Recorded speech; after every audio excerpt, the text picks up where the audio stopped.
Jueves de la tercera semana del tiempo de Cuaresma. Lectura del Santo Evangelio según San Lucas, capítulo 11, versículos del 14 al 23.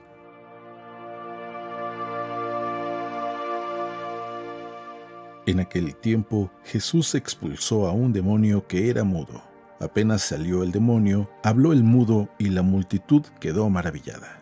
Pero algunos decían: Este expulsa a los demonios con el poder de Belcebú, el príncipe de los demonios.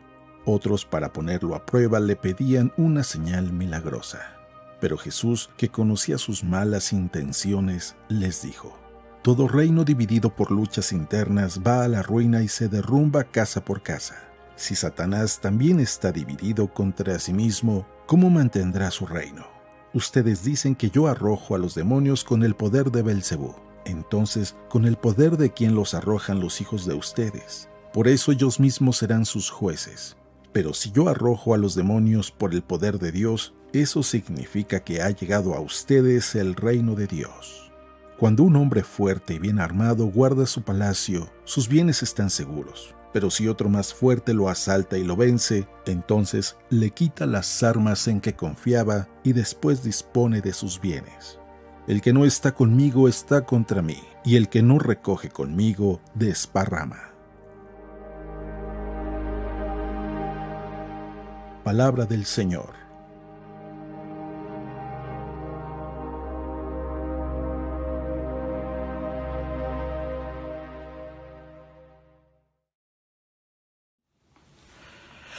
Muy buenos días. ¿Has escuchado el refrán que dice: el que se enoja pierde?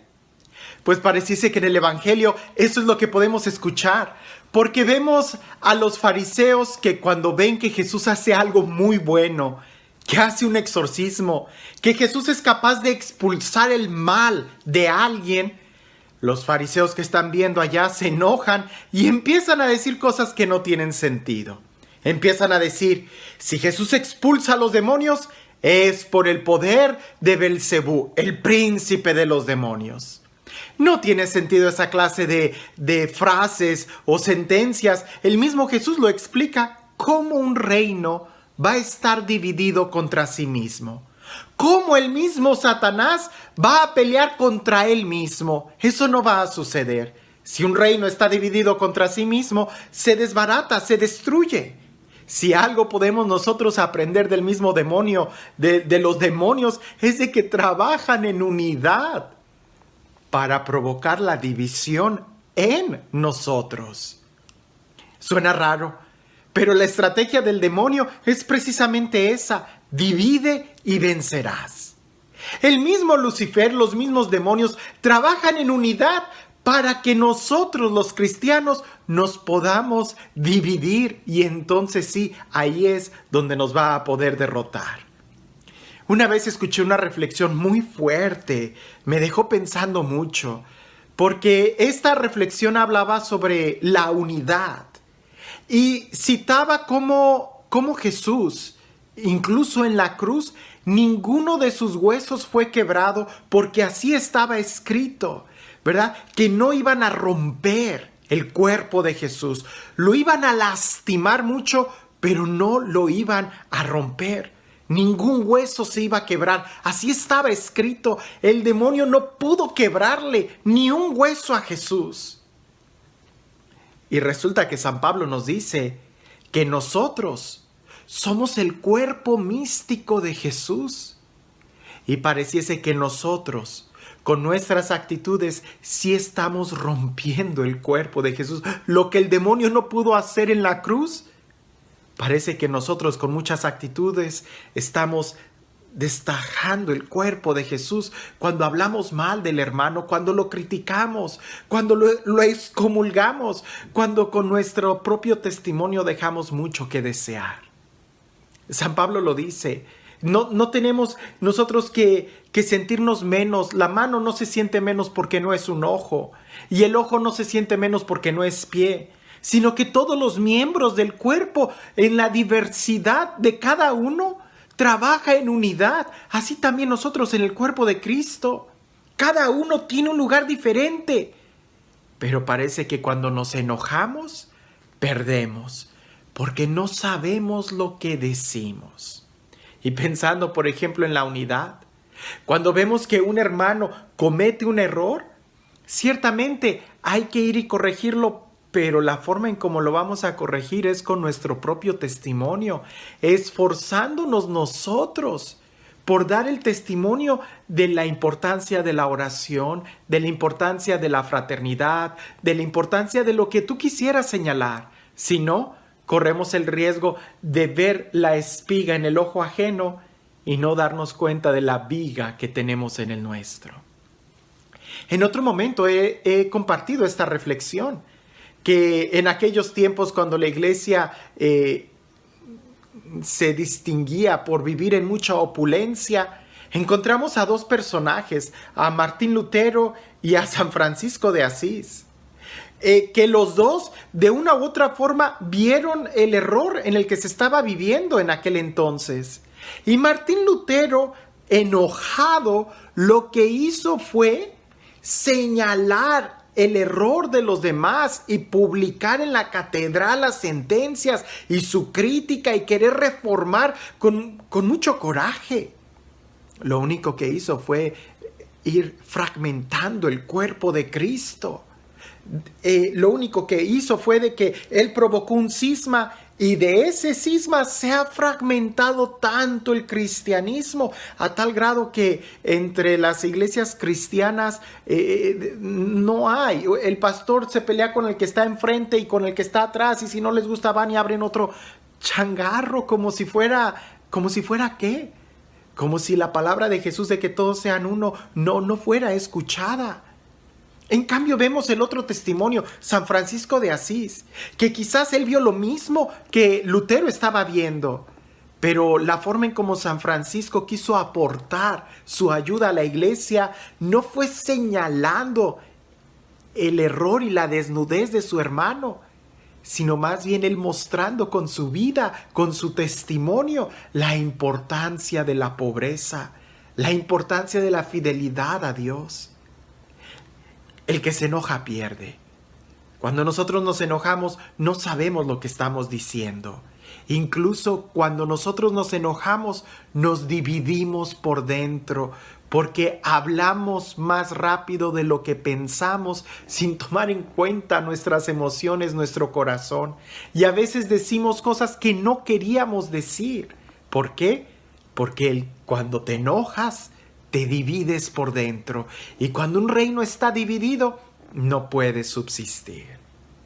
Nosotros tenemos que detenernos un momento y tratar de reflexionar y contar hasta 10, 20, 100, si es necesario, aventarte todo un rosario, pero pensar muy bien lo que vamos a decir, porque ya una vez que nuestra palabra esté fuera, no va a regresar a nosotros, va a causar un impacto en aquellos que lo están escuchando.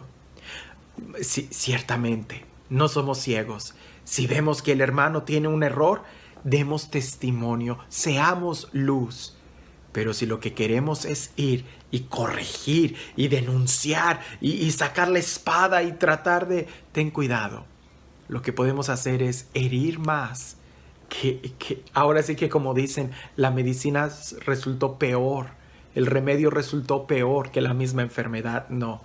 Primero aseguremos nuestro corazón, primero veamos nosotros y desde nuestro interior busquemos la unidad. Si hay unidad, se puede salvar al hermano. Si hay unidad, podemos nosotros rescatar. Si en tu casa, en tu familia, con tu hijo, antes de herirlo, antes de lastimarlo, busca la unidad con él. Con tu esposo, si hay cosas que ya no toleras de tu mujer, antes de soltar una palabra enojado o enojada, busca la unidad.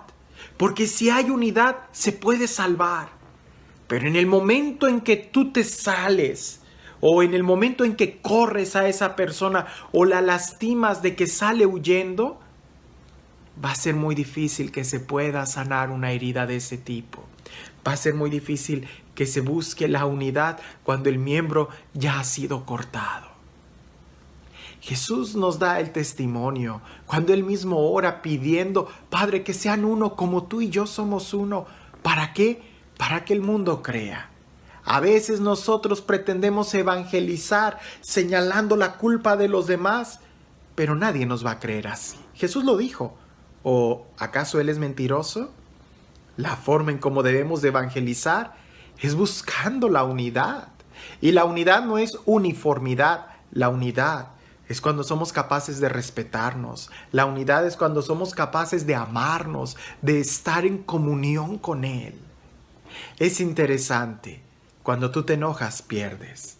La estrategia del enemigo es dividirnos e incluso esa división puede estar desde nuestro interior, fragmentándonos, haciéndonos decir o hacer cosas que nos hacen daño. Este Dios que es el Dios del amor, el Dios de la paz, el Dios de la misericordia, el Dios de la unidad, el Dios que nos enseña que es más importante rescatar a quien está perdido que simplemente dejarlo solo. El Dios que incluso va por aquel que está aislado, dejando a las 99 que están muy bien. Pero ese Dios que sabe que lo más importante es estar unidos, reunidos, unidos en Él, porque así hay esperanza. Que sea este Dios quien el día de hoy nos atraiga hacia Él, nos atraiga a su corazón, nos haga vernos como hermanos y sobre todo nos dé la capacidad de discernir lo que más conviene a nosotros y a la iglesia. Que sea este Dios, el Dios de la unidad, quien nos bendiga en el nombre del Padre, del Hijo y del Espíritu Santo. La estrategia del enemigo es divide y vencerás. Jesús viene a unirnos. La pregunta es, ¿y nosotros en la iglesia estamos dividiendo o estamos uniendo? No sea que nosotros estemos dividiendo el cuerpo de Cristo cuando lo que debemos de hacer es tratar de unir a otros a Jesús, y eso es incrementando la familia de Cristo. Antes de enojarte, piensa en esto: el que se enoja, pierde. No pierdas, no te pierdas y no pierdas a ningún hermano. No des lugar al diablo, cuenta hasta 10, 20 o 100, pero siempre piensa que en la unidad hay esperanza. Cuando nos dividimos, ya no hay mucho que hacer. Que el día de hoy podamos vivir en fraternidad y disfrutemos la vida que Dios nos da. Que tengas un excelente día.